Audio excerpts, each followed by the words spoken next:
How's everybody doing? It's your boy Les. We're finally here, Brothers of Influence, finally into fruition. You know, from straight up top here to reality. So here we are. I'm very excited today to announce to you guys what we're getting ready to do. So essentially, Brothers of Influence came about one time. I lived a couple of years in Houston, Texas, and I ended up moving back to New York. I had this trip planned out to head back to Houston for the weekend, just to hang out with a couple of friends that I have. And they're all from different walks and, walks of life. So because it was just a short trip, I got together everyone. They didn't know each other. So we connected at this, it was like a wing spot.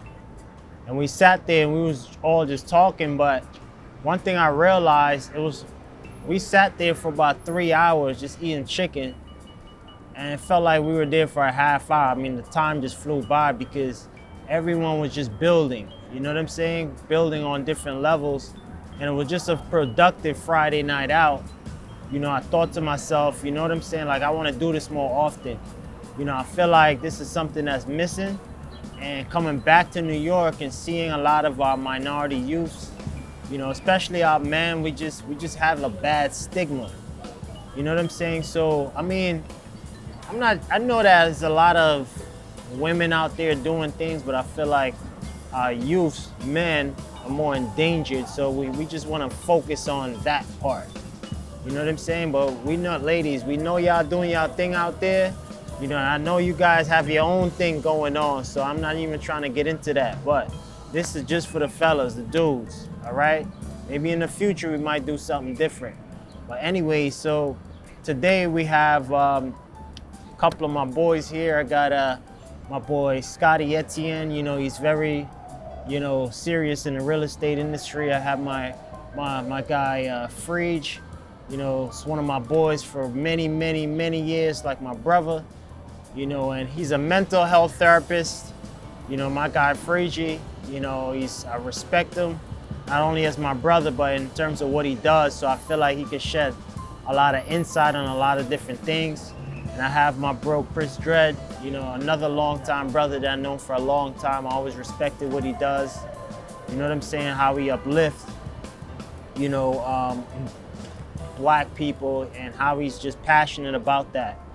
You know what I'm saying? About our women and our men in the society, So I just thought it'd been cool to get all my guys together.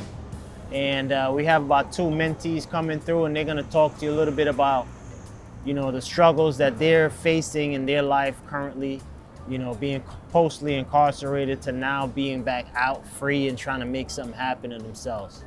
So today we're just gonna go over those things. We're gonna keep it as authentic as possible. So you guys stay tuned, tell everyone about us, Brothers of Influence, and look out for the next episode. It's your boy, let's get into it. Peace. My name is Chris Dredd from out of New York, Brooklyn, New York, East Flatbush to be exact. Les is one of my longtime friends since we was young. And I pretty much started out in education, phys ed, and I taught a lot of health courses and phys ed courses, and I've been with education for about 14, 15 years now. And what I started to see in the educational system was a lot of things wrong with our younger population, and just pretty much the system and how they, isolated young Black and brown boys. And the prison to pipeline school system is, where they pretty much put a lot of kids through the special ed system. And this caused an issue for me because, a lot of people that's working in our schools, within our schools, aren't teaching our children the proper things that they need to know moving forward, the proper things about health and nutrition, which is something that I mastered in, and pretty much the proper social engagement. It's not enough physical programs in the school. So what happens is, especially these charter schools, you have kids in class for about 9 hours a day, and these teachers can't pretty much gain control of the kids or even understand the kids, and it's a lot of movement. So what they start to do is sign them up for special ed courses and different things like that, and this is an issue. Also, stressing the health curriculums. We're still learning the food pyramid, which is completely wrong. And so one of my things that I started to do is teach people health, teach people how to properly eat better, what types of things we should be eating.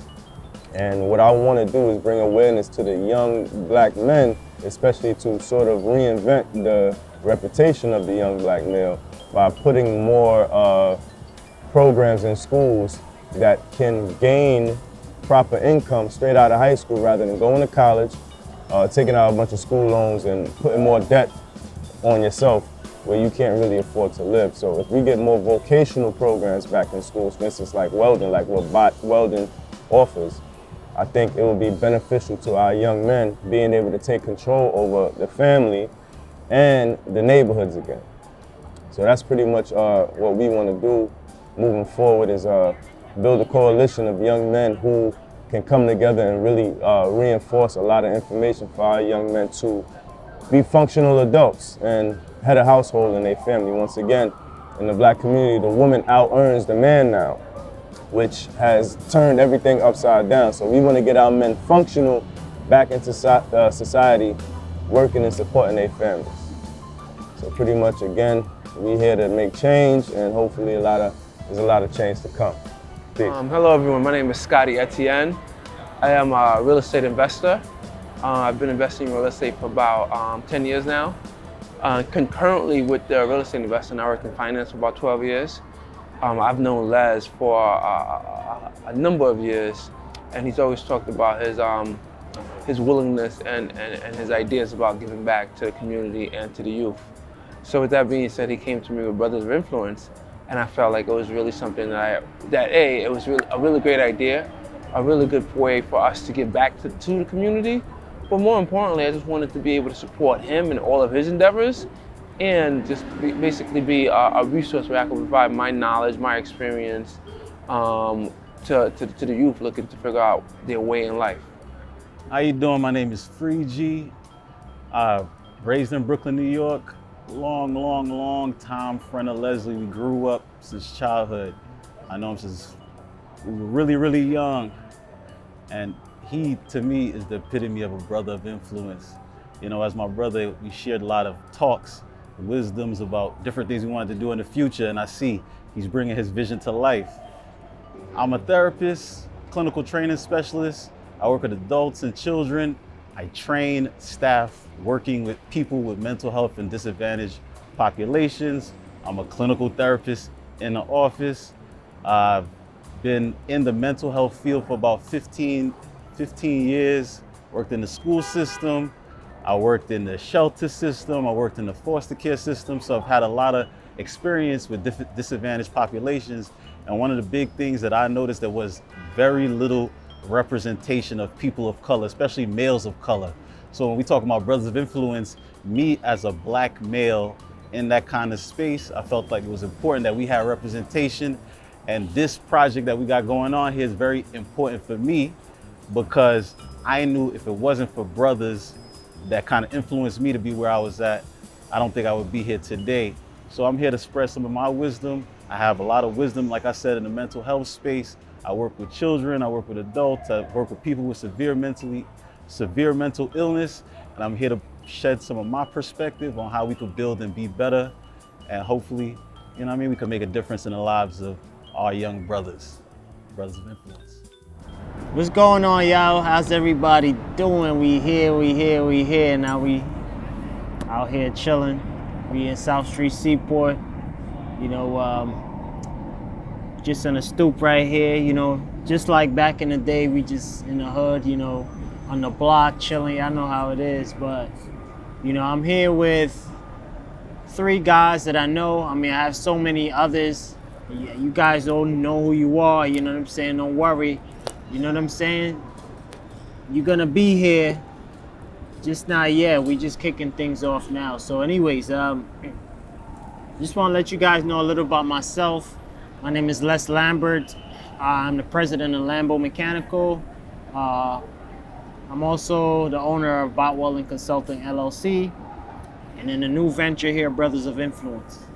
In my construction company, I do construction work in the public schools of New York City, so I do a lot of government contracts in the aspect of mechanical.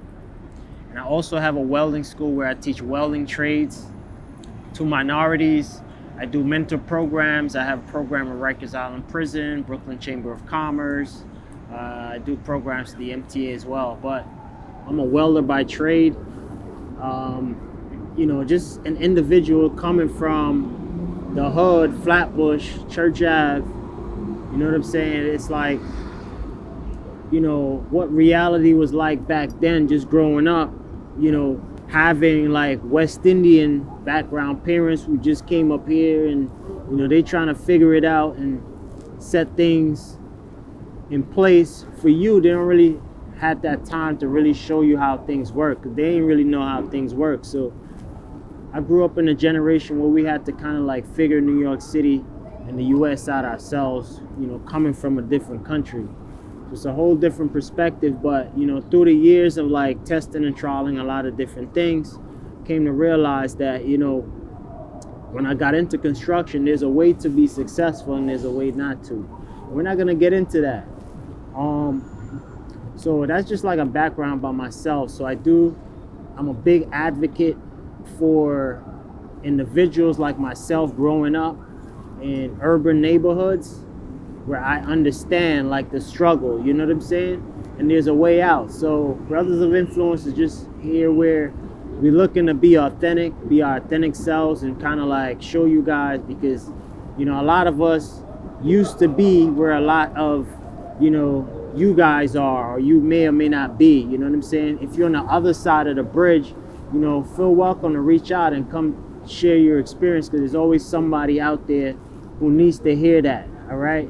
So that's how we starting things off. So that's what it is. I'm gonna let my guys get into, what they're about, whatever. To piggyback off of what you're saying, when our parents came up here from the Caribbean, they often had a trade.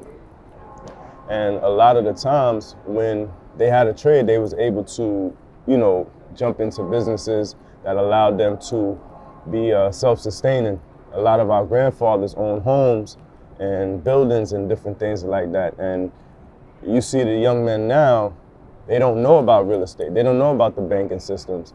And that's something that we would like to reintroduce. We want to really help shape the young mind, especially the men, and try to figure out how we can bring them up to speed on gaining, certain knowledge on how to really protect themselves, protect their family, and secure strong neighborhoods and schools, and actually try to own stuff. And that's trades like welding is an excellent high-paying trade that a lot of our young men don't have access to. So they took the vocational programs out of high school at one point, where we had a lot of our men take advantage of those things. You can come out of high school being a welder or being an elevator repairman or a plumber or, licensed plumber and different stuff like that. And when they took those out, they forced everybody to go to college, taking out all these school loans, putting themselves in debt. Then when they finish college, they can't find a job in what they majored in, and further putting them in debt, not being able to, take care of their home. So we want to kind of like bring awareness on how to, just sort of reverse that. And even simple things like educating people on life insurance. A lot of generational wealth is built from life insurance. Things like Prime America. I used to go on Prime America bus rides all the time. And, most young Jewish men and women, somebody dies, they get $1 million or $2 million. And there they go, starting a new life right out the struggle. Or they get a business handed down. So that's what we want to try to, build the awareness and stuff like that. And one of my main things is health. I would consider myself a life coach, but I really stress health, because when you eat better, you think better. I tell people all the time, you don't see neighborhoods full of gangster vegans. You understand what I'm saying? That's just not a thing, you know what I mean? So when you eat better, you think better. And we try to get the nutritional programs to be revised in our schools rather than just leaving it the way that it is. And we have a lot more threats nowadays than we did now. It's a lot more GMOs, there's a lot more harmful foods. People are eating fruits with no seeds, which is carcinogenic. So we want to, keep people aware of all of those factors that lead everyone into having bad health and not being able to think well. Piggybacking off of the college, although personally I have a couple of degrees and an MBA, I don't necessarily feel like that. Thank you. I don't necessarily feel like college is the be all end all, the answer for everyone, because quite honestly, there are some, piggybacking on what both of you guys said, there are some trades that these kids are coming out 6 figures. You know, you're able to be a licensed electrician, and me being in real estate, I need plumbers, I need electricians, I need HVAC techs. You know, and the first question I asked them is, are you licensed? And if they're not licensed, I can't really bang with them, because I need to make sure that, one, the project that they do is insured, is bonded. If they mess up, I need to have recourse. You know, and these trade programs that were in schools, they were taken out. And, you know, I was just talking to Les the other day. People really need to be real with themselves and figure out what it is their end goal in life is. What is it that I do well, and what is it that I can see myself doing as a career, as a job, whereas I can lead a sustainable lifestyle. You know, college isn't for everyone. You go to college and you have this big debt, and then you find out there's not necessarily a job correlated with the degree that you have. It's not like college is law school, where you finish college, law school, and you're an attorney, and there's jobs associated with being an attorney. It's not like, you know, or like nursing school, whereas you go to nursing school, you come out, you're a nurse. You know, you get yourself a liberal arts degree, you come out, you're working at Walmart. And you're like, why am I working at Walmart? I should be in marketing, I should be in advertising, I should be a manager. And you come to realize that if you don't have experience, they're not gonna hire you. How do you get experience? You need to be working. And oftentimes someone that has a college degree ends up working for someone that doesn't have a college degree because they have the experience. So you just really need to be real with yourself and really dig deep and figure out, what is it that I enjoy doing, and what is a career associated with what I enjoy doing. And if you enjoy working with your hands, or you're handy, or you have the mind where you can be an electrician, a plumber, a HVAC tech, elevator repairman, a mechanic, go that route. Go that route rather than waste your time, your money, your energy, your efforts in going to a conventional college and not having a job, and then end up still going back and being a mechanic. That don't make dollars, that don't make sense. So I wanna put myself as part of I have student loan debt. I got degrees in student loan debt myself. And not for nothing, I do agree it's all about licensing, right? Because you can have a degree in something, but if you're not licensed, where's the real credibility to kind of assure that you have that type of skill? But the sad reality and the beauty of what we're doing here is, for me, growing up, there was lack of representation. I didn't see people of color or black men of color doing certain things. And because I didn't see those type of things, I didn't have that kind of perspective to help me understand what I wanted to do. So I did have to go to school, right? I got my degrees, and I used my degrees to kind of shape the skill, get the licensing, and kind of capitalize off of that. But I will say it was a hard fought road, right? I can't lie, I don't think I've seen any. I'm a black male therapist in my clinic. I'm the only black male therapist in the clinic at my age, right? Everybody else is an older white person, or an older white woman, or older white male. And not for nothing, the majority of the consumers, the recipients that's getting services, is people of color, right? So I kind of use my degree, I got licensed to do what I could do now. And now I'm kind of molding the minds of people around me, because they come in the office and they're looking at me like, oh, I've never seen a black therapist ever. And to me, this is like the beauty of what we kind of doing here. We coming together as black males, we bonding, we talking, and we trying to provide information for you guys to let you guys know that whatever you want to do out there, you can do it. And because of the lack of male representation in certain kind of fields and developmental stages, because of the lack of those things, you know, I feel like this is something that's truly needed, because the people for me that got me to where I was, not for others, white women that I had in the education system that kind of took an interest in me, that let me open my mind to different fields. But as I was navigating the world, I noticed there was no black male guidance to talk to different things about. You mentioned real estate, and I'm in my mid 30s and I'm just now acquiring a home, right? Congrats. Thank you very much. But I felt like I should have did this a long time ago. It's not even there's really no barriers to entry except for lack of knowledge, right? Great. So the idea of black men getting together, kind of sharing some types of, different perspectives of information, the goal is to help somebody else that could have came from the Caribbean. My family came from the Caribbean, they didn't have anything, and we kind of struggled through it. And my ceiling was always there because that's what I kind of knew. And through my own development, my ceiling has been blown open. Now I see sky's the limit. I could do basically anything, but I'm still out there seeking other brothers to help guide me through the processes. So, I definitely appreciate this, and I hope you guys appreciate this as well. Because the truth is, we're a resource to you. We're all in our mid to late 30s. We've all achieved some level of success, but more importantly, we've all lived a life.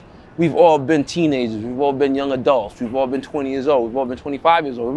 We've all been 30 years old. So with that being said, we have all of these life experiences. We've loved, we've lost, we've made money, we've lost money, we've made good decisions, we've made bad decisions. And the ethos of this is to help you navigate those decisions that can potentially turn to good or bad, and help guide you and be a resource to help you navigate your life. Because although we might not necessarily have had the proper mentorship from people that look like us, we want to provide that to you. Right. Like the reputation too of the young black fathers on the rise. Whereas when we were young, our fathers may have been estrayed, or they just weren't around, flat out, just absent. So what I think is important moving forward is that the fathers stay around for their children, and we're starting to see a rise in that. Again, this American dream is circumstantial, based on, like you said, knowledge. When you have the knowledge, there's really no time frame and when you're supposed to ascertain this American dream. But some people do it in their 30s. Most black men, we don't see owning their own home or their first real love car till they're in their 40s. You know what I mean? A lot of them don't really get those things until later in life. Whereas on TV and in the music, they'll tell you, if you're not 25 with a wife, kids, a dog, a nice car, a white picket fence, that you ain't doing shit with your life. And it's not true. Especially when you enemy number one here. I always tell my men, we are at war. And if you're not conscious of this war, then something is wrong. Like, there's clearly something going on where the black male or the black and brown male experience in this country versus everybody else. And when you think about the hurdles and the circumstances that they put in the place of black and brown men, we have to really start having a conversation like, okay, something is wrong with our existence here. This is like, it's like a movie, like a bad movie where we characters in the movie and we didn't know. And our fathers, what characters always dying first? our fathers were taken out the home strategically. You know, a lot of us have to, especially our young women too, they have to start learning how to forgive their fathers, because black men did not create Section 8. You understand? And that took millions of men out the home. Think about it. There's millions and millions of project apartments, all owned by women, all raising young black men and women in these apartments. And obviously, that's like a jungle within another jungle. You understand what I'm saying? So, and just to compound on your food narrative, right? Right. We living in certain types of developments, in food deserts, right? So you got mental health crazy on the rise, fatherless homes, lack of knowledge, lack of information. We all chasing things that's not necessarily gaining any types of legacy, wealth, or building greater communities. So I just think this is a powerful. Health is very important, especially mental health too. A lot of people don't talk about black mental health or male mental health, and suicide rates is climbing. But again, that brings me back to a lot of the food and the knowledge that we get from food. It's very important that we do that. All my Sabeites and people that is practicing natural diets and things and raw diets and things like that. The condition of the mental stability of people who eat better. I mean, look at our neighborhoods. Popeyes, liquor store, Chinese store. Everybody bugging off the Popeyes right now. Right. But you know what? You know what, guys? I think us as minorities, right? Because of how society's changing, right? We have access to all this information that before we didn't have. So right now, we're just at a point where it's like, okay, cool. Yeah, we was handed a bad card, you know, a long time ago. I mean, we started off bad, you know, through slavery and then fighting for rights and up to where we are now where we have some rights, but you still experience some level of, like, you know, slavery mindsets, you know what I'm saying? And racism. But right now, we're just at, you know, a point where it's like, now we can start making some differences, you know what I'm saying? Like, we can literally start doing things for ourselves to empower, you know, our communities, you know, and really start to rebuild that Black Wall Street, you know what I'm saying? Like, so now essentially, like, instead of going to, like you were saying, like Popeyes and liquor stores, like these other races or whatever, forget races, but they're capitalizing on our minority neighborhoods, putting liquor stores and all that stuff in there. We don't own none of it. We don't own any of the businesses in our neighborhoods, and who's gonna change that but us? So and the other problem, which is good, you know what I'm saying, as we progress, we looking to move into better neighborhoods where it's like it's a better quality of life. Can I let me jump in on that, because that's a problem I say I got, because I just bought a crib in my neighborhood. I noticed everybody's trying to leave go out of state, and what's happening? The community that's there is other people coming in and kind of they're able to shape the minds of the people around us. We could still capitalize on owning our communities, right? We don't got to necessarily leave the communities, and maybe that's just my plight, right? Because I chose to buy something in the area. I saved up and fought to buy a piece of Brooklyn. I could have went out of state. I could have go to Jersey, Florida, you know, Connecticut, upstate. I could have did that a long time ago, and I told myself that that's a problem because I'm in the mental health space. I'm seeing disadvantaged populations, and I'm like, I could own Brooklyn just the same way. The point of entry might cost a little bit more, but that means I got to discipline myself a little bit more and use what I got. And I think, to build and I think if any man is working hard to own a piece of property in one of the most expensive cities, and he does that, I think in the end he's better off than trying to run somewhere where he thinks it's cheaper and more affordable. I think owning property here is a huge opportunity if you can do it. You know what I'm saying? And if you drive through Flatbush, for instance, there's so many houses for sale. Hundreds of houses for sale. For sale signs all in East Flatbush, Mill Basin, Canarsie, and no one's buying. But when you see people, like, for instance, Jewish people could come one move on the block, you'll start to see 14, 15 of them come within blocks of, because they practice xenophobia. And when you have those xenophobic laws and you have the knowledge that generation after generation, they teach these people to do the same exact thing that works. You're teaching the same results that work. So they're able to take over whole neighborhoods and do it right. Buy from, like, for instance, the Jews in my neighborhood, they don't even go to the bodegas and corner stores and stuff. They'll walk all the way to another Jewish neighborhood, maybe Crown Heights, just to purchase produce or whatever like that, or whatever they need. So if we develop that type of mindset where we support our own businesses, we support everything that is produced by us, made by us, then we would have a different economic result. Black people have trillions of dollars of spending power, and we see it every day in the shit that we buy, the useless things that we spend our money on. So if we start to think better about how we see business, then we would be able to change the scape of our younger generations coming up. I feel that Black and brown people, we are complicit in the gentrification issues that we're having. Why are we complicit? Because we're selling, you know? We're selling. We own. Grandma bought a house in the 1950s. Grandma raised mama. mama and aunts and uncles, and then now the third generation, we're out here. Mama died, and now we're selling. People are knocking on our doors, and we're not thinking about all of our kids and our nieces and nephews. We're thinking, oh, okay, I got a quick come up, and then we sell for pennies on the dollar.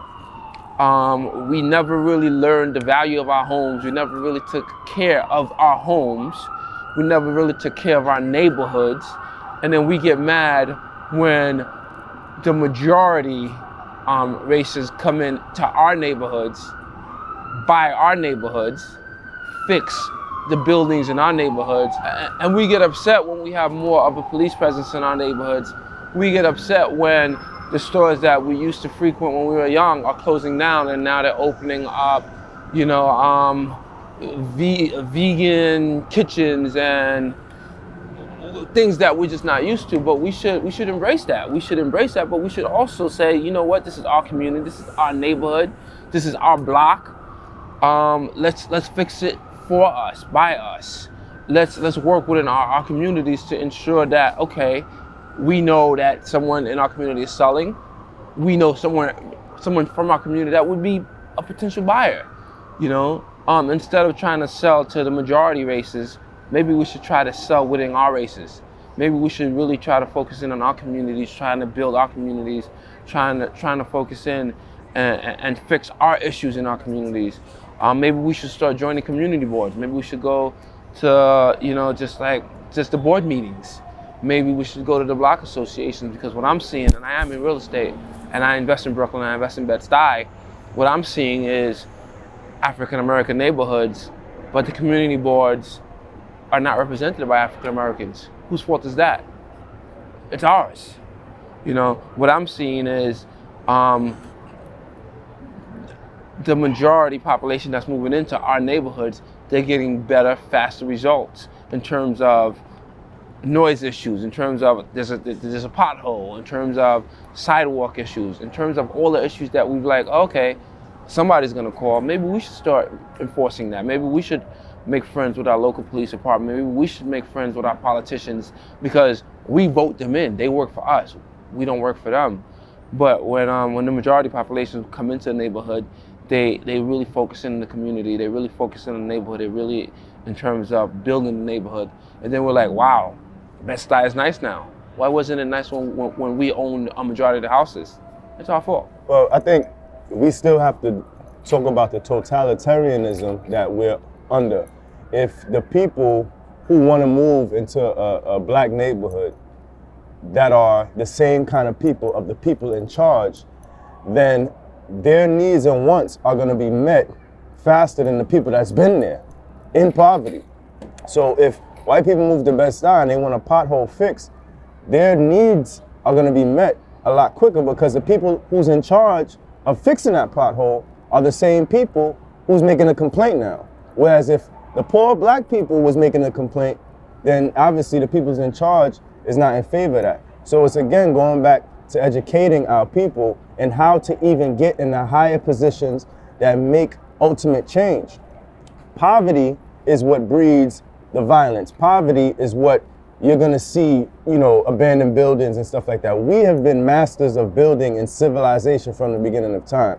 And we've had, out of slavery, many neighborhoods and different things like that. Everybody knows about Black Wall Street and many others. Black Wall Street wasn't the only environment that we created for ourselves that was self-sustaining and even booming in business more than other white neighborhoods. But what happened is they came and burnt the shit down. So anywhere you see our people striving, they would devise a campaign to break that all up. So it's not just education, it's basically guerrilla warfare. If we don't know how to defend the people that's gonna come into our neighborhoods and destroy our schools and homes and our businesses, then how are we ever gonna effectively defend ourselves anytime we do build? So we have to really move into a whole different aspect of thinking now. Okay, can we be educated? Can we create businesses? And because the men build society, men build family. But how are we gonna protect our society and our family against our oppressors. And this is what I think we need to start moving into. And a lot of it has to do with economic power. Correct. And check this out, guys. I was talking to a girl about this. Like, I was actually, well, first off, I just want to give a big shout out to my guy, Jay Morrison. You know what I'm saying? I love what he's doing. You know what I'm saying? That's a true example of someone who saw a problem and decided to pretty much solve it. You know what I'm saying? It takes a lot of courage to do that, so I salute you, brother. Also, you know, one of my mentors, E.T. Eric Thomas, I was actually at one of his seminars. It's on Friday, and I met this girl, so we were talking because she was handing out this flyer about, you know, how you can purchase a car no matter what your credit score is and all that. And we just started talking, and I always was thinking, you know, just for me, I remember back when, like, I was about 19, you know, getting into college, whatever, and, you know, when your credit is fresh, you know what I'm saying, you get that credit card. Like, in our societies, we've been bombarded with, like I feel like the youths in minority communities, because we don't have our parents teaching us money, you know what I'm saying? A lot of, I'm not saying everyone, but very high percentage in the minority community, you know, individuals coming out of high school, they don't really understand money, you know, and when the first thing they do, they think, oh, in their head is like, all right, cool, I need to build my credit, right? And then they go get a credit card, they go buy a car or whatever. But they think when they get the credit card, I mean, that's the way I thought about it, you know, it's your money, you know what I'm saying? It's really not your money, you know what I'm saying? And also, that amount has interest that you have to pay back on top of that. So you're really digging yourself a grave, you know? And then you get this credit card, and then you start spending money buying things you really can't afford. And then you have all these cars, you know, it's so easy to like finance a car, but it's like, you can't go to the bank and get a $20,000 loan to start a business. That's weird to me, you know. So at the end of the day, in a car, as soon as you drive off the lot, the value decreases like $5,000, like right off the bat.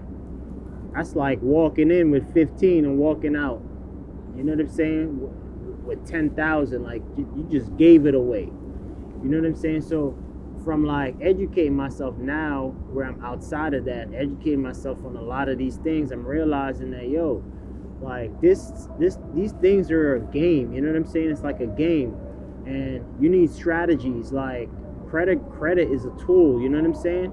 You have to learn how to use it. You know, money is also a tool and a resource. You have to learn how to use it. There is a way to be successful, right? A lot of us don't think that. Like, I remember I see successful people, I see the guy driving a fancy car or whatever. I used to think, you know what I'm saying, it was just so cool, but never really understanding, like, okay, cool, how did this person get to where they at? You know what I'm saying? That's all strategy, you know what I mean? You want to purchase, the reason why, like, what my boy Freeze just, you know, was talking about earlier, you know, he just bought his house. Yeah, he could have bought that a long time ago if he, in his early 20s, was around that circle of influence who discussed these things at that time to spark his mind a certain way. You know what I'm saying? He might have been way more motivated and interested to do it back then.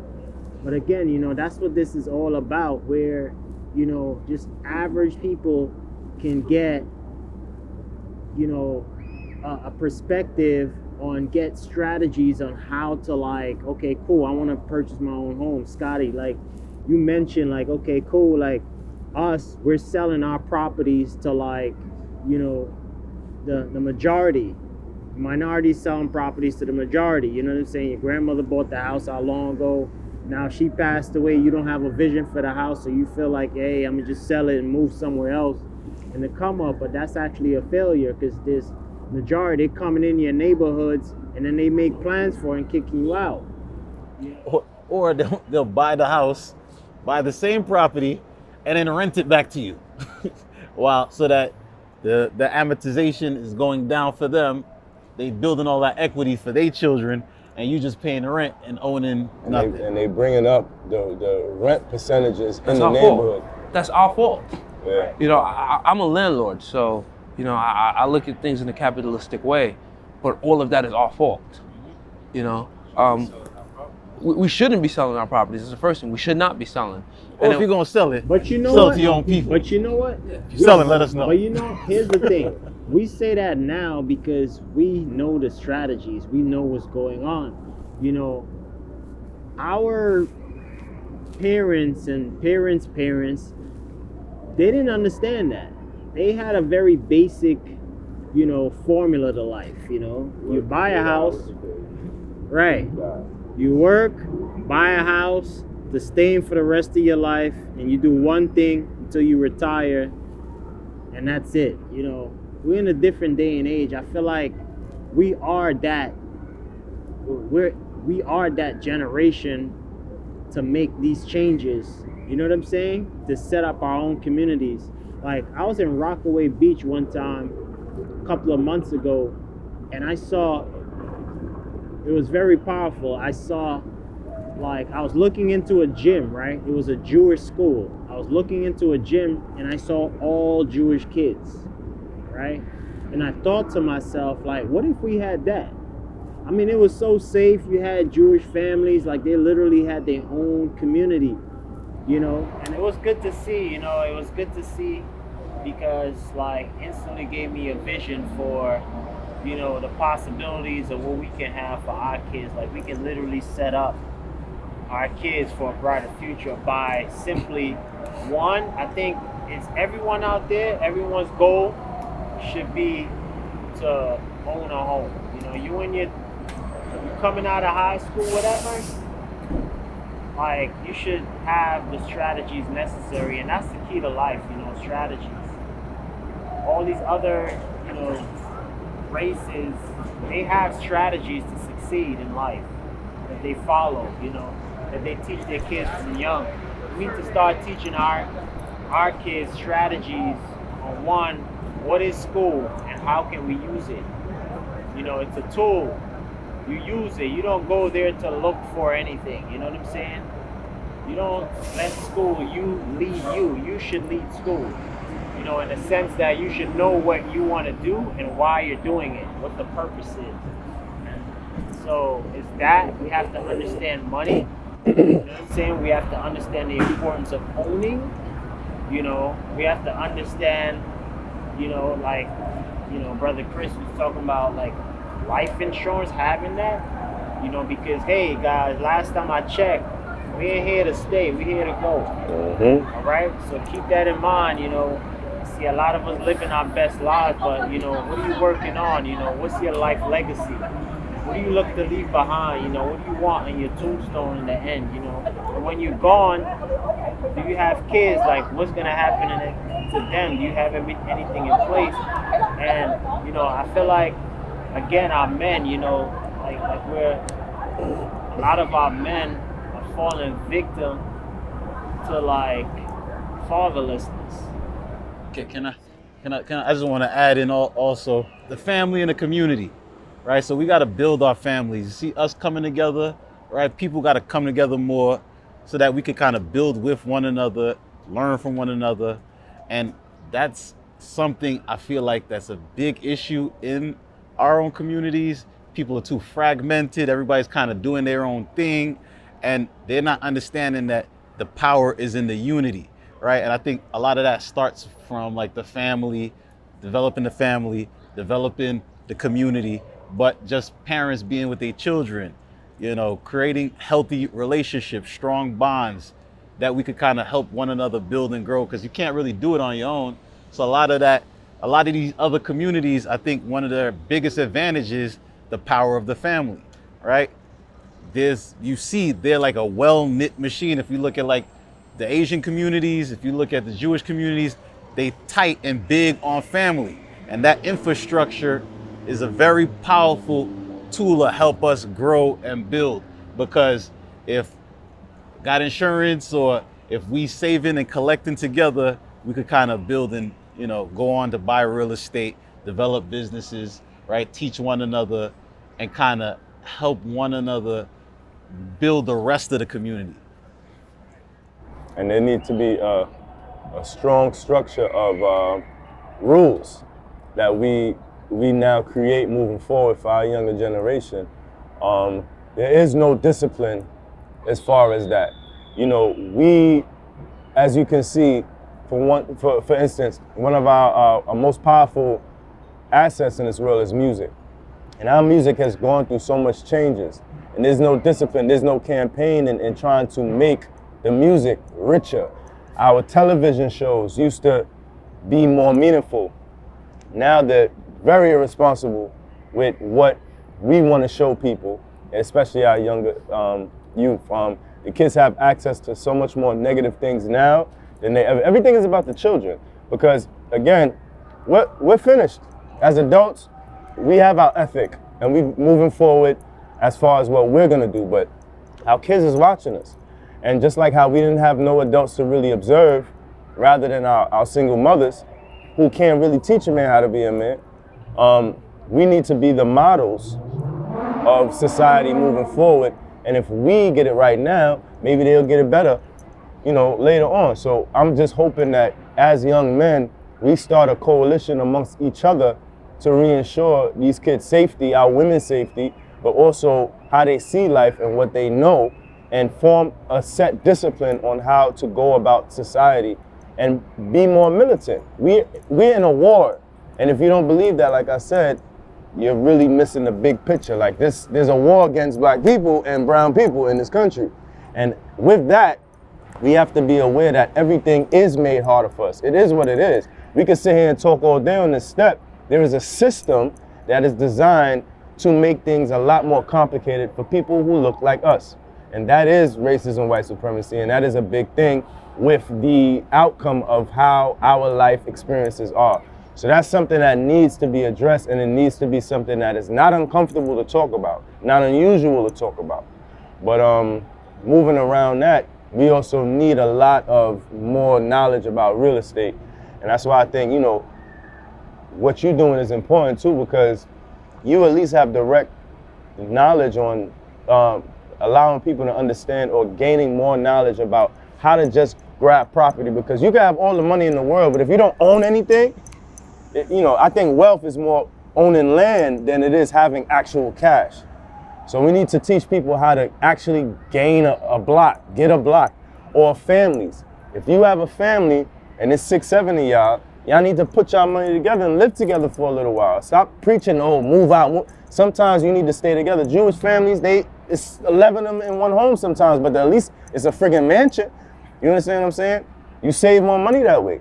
So start coming up with these xenophobic traditions where we deal with each other and our people, and that way. You know what the issue is, though? The issue is the mindset. That's easy for us. Post-traumatic slave syndrome. Yeah, mindset. that's easy for us to do, you know. But we gotta have the mindset first. You know what I'm saying? To be willing to come together. I mean, I must say that, yeah, we do have that post-traumatic slavery mindset kind of thing going on, where it's like, as we build, you know, it's like it becomes a competition thing. You know what I'm saying? It becomes a who's better than who. Crabs in a barrel mentality. Right, you know what I'm saying? That mindset, we need to kill that. That's what's killing us. But it's hard because when you have so much strong black people, yet so much weak ones, you know, sufferation is what builds that hate amongst each other. If one man starts to rise in a community that's full of poverty, all them other people is like, word? Like, you think you leaving us here? So that's what's it's too much poverty almost. You know what I mean? You know what? It's not enough to get a breath of fresh air for a little bit. Correct. But, you know, that's where we need to start at. Yeah, absolutely. And how is that going to get started? We got to come together and talk about it. You know what I'm saying? We got to more, like, talk about it. Like, there's a way for us, like, you know, at this point, to be honest, all the resources are there for us to, like, take things to the next level. Like, literally, we can make a change tomorrow. Like, 2, 5, 10,000 black people to decide tomorrow to put up $100 and then build a bank, a fund to do something. That can happen within a week, 2 weeks. But what's the difference? Execution. You know what I'm saying? So it's like, but at the ending of the day, you know, there's different types of people in this world. You know what I'm saying? We just need to identify the pieces and put the necessary pieces together to make it happen. One thing that I know, I always saw myself as being successful, but it never happened until I was 20. It didn't start to happen. Like, I always, if you ask me, like in my early 20s, teens, if you see where you see yourself, I would have told you a nice success story. But guess what? Nothing happened. You know, I'm 25, 26, nothing's happening. I'm running in place. You know, and that's when I figured, I'm like, hey, look, like, it's either I'm freaking insane, running the same formula, thinking I'm still gonna be successful at some point, or I'm gonna do something different. And simply, that's what I did. I did something different. So I'm a big advocate. Okay, cool. Like, as we identify issues, like, what are we gonna do, right? Like, anything that you hear and that you follow, what are you gonna do tomorrow, today? Matter of fact, today. What are you gonna do today to, like, push in that direction? You gotta just start with small wins, small successes. You know what I'm saying? Like, open up an account, right? Open up an account just to put money, like $100 in there, your house fund. You know what I'm saying? Like, get together the fam, everybody sit down on a Friday night. Let's talk about, okay, cool, like, how the fam could get together and do something that's gonna benefit us in the future and actually work towards that. Everybody play a part and work towards that. Just like how we go out to our jobs and working with strangers for another company that you're just a number for, you know what I'm saying? It's like, we could do stuff like that. We could be CEOs of our own household. You know what I'm saying? Operate as such. We can do that, but at the end of the day, we have to, like, raise awareness about it. I'm pretty sure people think about it. Some even do it already, but at the end of the day, if we're not doing it, we're not raising awareness about it, people don't know. And the mere fact, like, this is how I am, you know, I'm just being me at this present time, whatever, this present moment right here. But at the ending of the day, you know, the reason why I'm doing that is because you don't have to look a certain way to do things. You know what I'm saying? You have the power to make changes on your own. You know what I'm saying? You just have to step out and like get going, get busy with something that you feel passionate about, something that you want to do and get it done. You know, this whole Brothers of Influence thing, it just came from a problem, something that I saw that I thought would have been great, and I just wanted to bring it to life. Here I am with my brothers right here, we here having this conversation. So at the ending of the day, you know, it's like, you know, this whole movement is about us, like, just regular people, just, you know, if you overcame something, or your profession, you achieve some kind of whatever it is, you know what I'm saying, that you can shed light on. We want to be able to do that, you know what I'm saying, and highlight that to the audience and individuals that might, you know, be in need of that, might need to hear that. You know what I'm saying? We just want to build. We just want to build our communities. We just want to make things happen. So just stay with us. This is our first episode. You know, look out for more to come. And this is my guy Fridge, longtime friend. You know what I'm saying? My dude Scotty, thanks for supporting. My dude Chris. My brother. We're gonna get into it, you know. Check us out next month. We're getting ready to kickstart it again. Look out for us. We coming. Peace. Peace, y'all.